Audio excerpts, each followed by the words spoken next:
இந்த சம்மருக்கு நல்லா சில்லுன்னு மேங்கோ ஃப்ரூட்டி குடிக்கணும்னு தோணுச்சுன்னா நீங்கள் கடைகளில் வாங்கி குடிக்கணும்னு தேவையில்ல.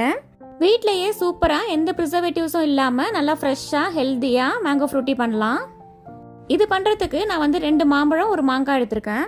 ஃபஸ்ட்டு மாங்காவை குக்கரில் சேர்த்து முழுகிற அளவு தண்ணி சேர்த்துட்டு க்ளோஸ் பண்ணி 2 விசிலுக்கு வேக வச்சு எடுப்போம். இப்போ ஓப்பன் பண்ணி மாங்காவை வெளில எடுத்துட்டு ஆற விட்டுருவோம்.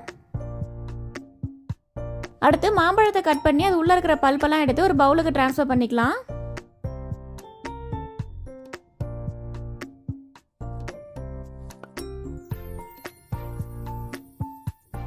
அவ்வளோதான், இந்த 2 மாம்பழத்தில் உள்ள பல்ப் எல்லாத்தையும் எடுத்தாச்சு. அடுத்து மாங்காவை கட் பண்ணிட்டு அதில் உள்ள பல்ப்பையும் எடுத்துப்போம்.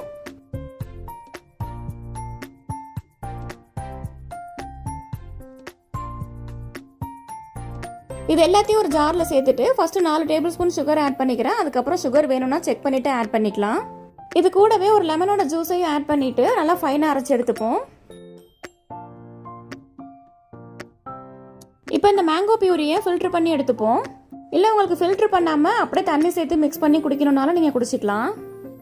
நான் எல்லாத்தையும் ஃபில்டர் பண்ணிட்டேன். அடுத்து அதே ஜாரில் 1 கிளாஸ் தண்ணி சேர்த்து மிக்ஸ் பண்ணி இது கூட சேர்த்துட்டு எக்ஸ்ட்ரா 2 கிளாஸ் தண்ணி சேர்த்து டைலூட் பண்ணிக்கிறேன். அவ்வளோதாங்க. இதை நீங்கள் திக்காக ஃப்ரிட்ஜில் ஸ்டோர் பண்ணி வச்சுட்டு தேவைப்படும் போது தண்ணி சேர்த்து நல்லா மிக்ஸ் பண்ணி குடிச்சிக்கலாம். நல்லா சூப்பரான டேஸ்டியான fresh homemade mango Frooti ready ஆயிடுச்சு. ஐஸ் கியூப்ஸ் ஆட் பண்ணிவிட்டு நல்லா சில்லுன்னு சர்வ் பண்ணிக்கலாம்.